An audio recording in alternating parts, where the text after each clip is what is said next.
We are here this morning with Bryan Cranston, who's been nominated for a Tony Award for his portrayal of Lyndon Johnson. How are you feeling? I'm feeling very good. Tired, but very good.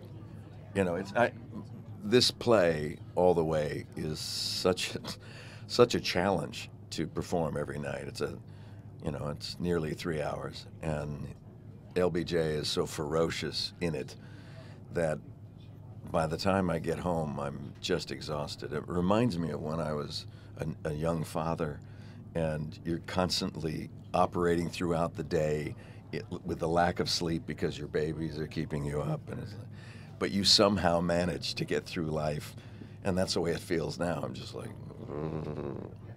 You sound a little like you have a little bit of a sore throat from doing 3 hours of monologues every night. Well, I don't have a sore throat. It's a little low, yeah. So I most of the time I just don't talk throughout the day as much as I can get away with it. How do you communicate? Sign language and flags, things like that. Smoke signals. So you come off of an award, a slew of awards as Walter, and then what made you want to do an LBJ 3-hour play in which you're in every scene and portraying someone that a lot of people feel very passionately about in this country? What was your thought process? And then you pulled it off too. I'm not too bright, but I have a lot of energy and focus on things. I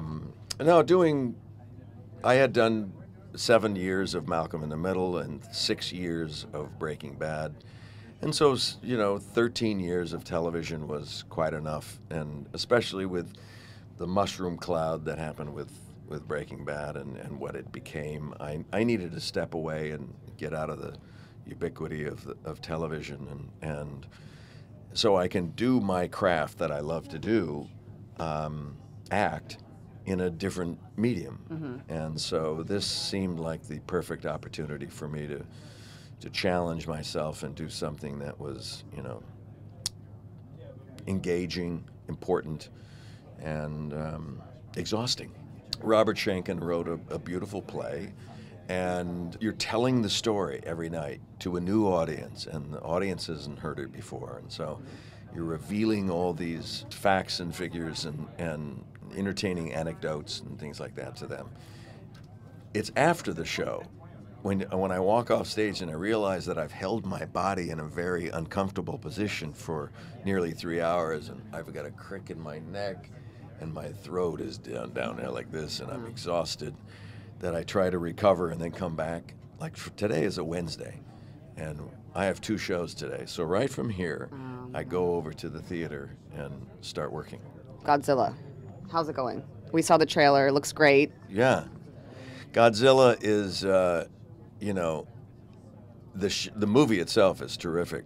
The actual monster of Godzilla was indeed a monster to work with. He was angry, demanding, occasionally refusing to come out of his trailer, Diva. Oh my Real God. diva. He was really awful to work with, but when he got on stage and on film, he is the star that he is. Because now you know why he gets paid. I know why he is.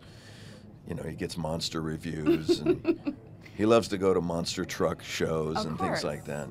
Who do you think would be a better host of the Tonys? Hugh Jackman, Neil Patrick Harris, or Lyndon Baines Johnson? Well, I think LBJ should host the Tonys.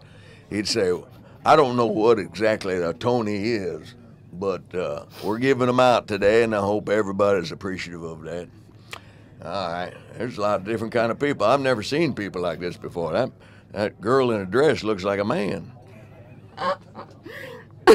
I think that would be huge ratings. Wouldn't that be fun? He might wrangle the award to someone that portrayed him, though. Yeah, I think he'd get those voters on his side. He might. He would give him the Johnson treatment for sure. Thank you and congratulations.